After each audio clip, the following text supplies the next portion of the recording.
Danger at the Dieselworks.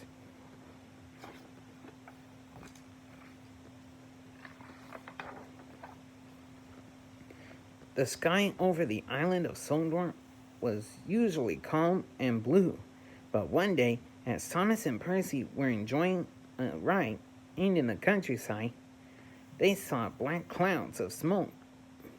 They knew there was a fire, and they raced to help.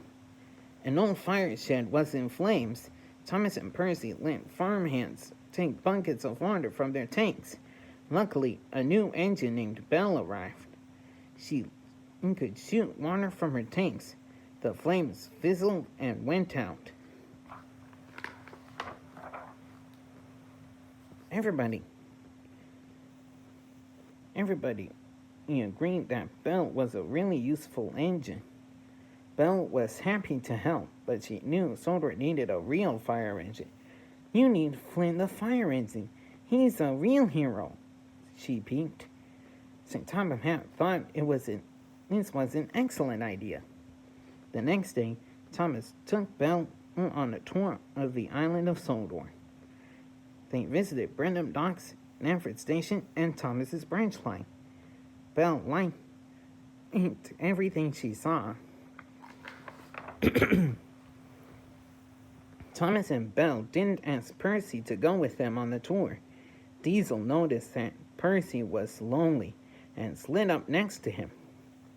Thomas is very busy with that new blue engine, Diesel hissed.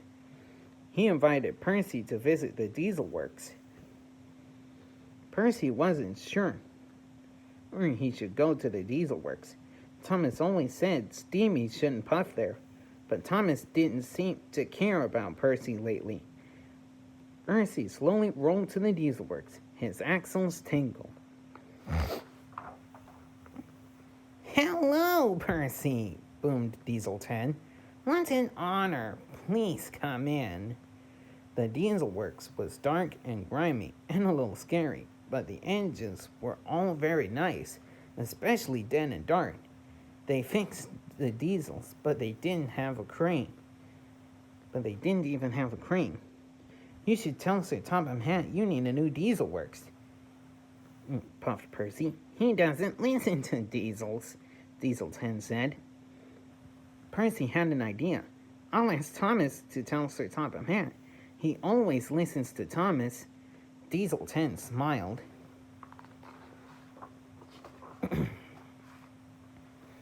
When Percy returned to the steamworks, he saw Flint, the fire engine, had arrived. Everyone was impressed by Flint because he was bold and red and shiny. Percy felt very unimportant indeed. Only Kevin listened to Percy's story. Kevin couldn't believe the Dieselworks didn't have a crane. Kevin, if you were there, you'd be a hero, Percy puffed. Kevin likes the idea of being a hero very much. That night, when Percy returned to into Tim's sheds, he saw something that made his boiler bubble. Flint was in his berth. If I'm not wanted here, Percy thought, I'll go someplace where they do like me. Percy found Kevin, and together they rolled to the Dieselworks. They stayed there all night, something no Steamy had ever done before. Back at the steamworks, the next day, Percy told the steam engines where he had been. Everyone was shocked. Thomas's firebox fizzled. Victor was angry that Kevin was still at the Dieselworks. He rattled off to tell Sir Topham Hatt. Percy and Thomas raced to the Dieselworks. Thomas said he would help them get a new building, but Diesel 10 wasn't interested. Since Victor isn't at the steamworks, we're going to take it over. And we want you to lead us, Percy. Percy proudly lent the diesels to the steamworks, but when they got there, no one listened to him. "The Steamworks is ours!" roared Diesel 10, "and we're not giving it back."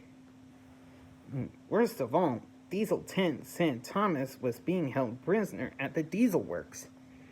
Percy knew he'd made a terrible mistake. He quickly went back to the Dieselworks, where Den and Dart were holding Thomas. As Percy screeched to a stop, sparks from his wheels started a fire. Now he had to save Thomas and put out the fire. Percy knew only that one engine could help him now. He raced to find Flynn, the fire engine. Percy found him at the Salt War Search and Rescue Center. With pistons pumping, the two engines puffed to save Thomas. At the Dieselworks, Percy convinced Den and Dart to release Thomas. Only engines watched as Flynn only pumped water into the fire. "Hooray for Flynn!" Thomas peeped.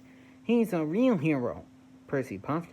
The flames hissed and shrank and sputtered out. Thomas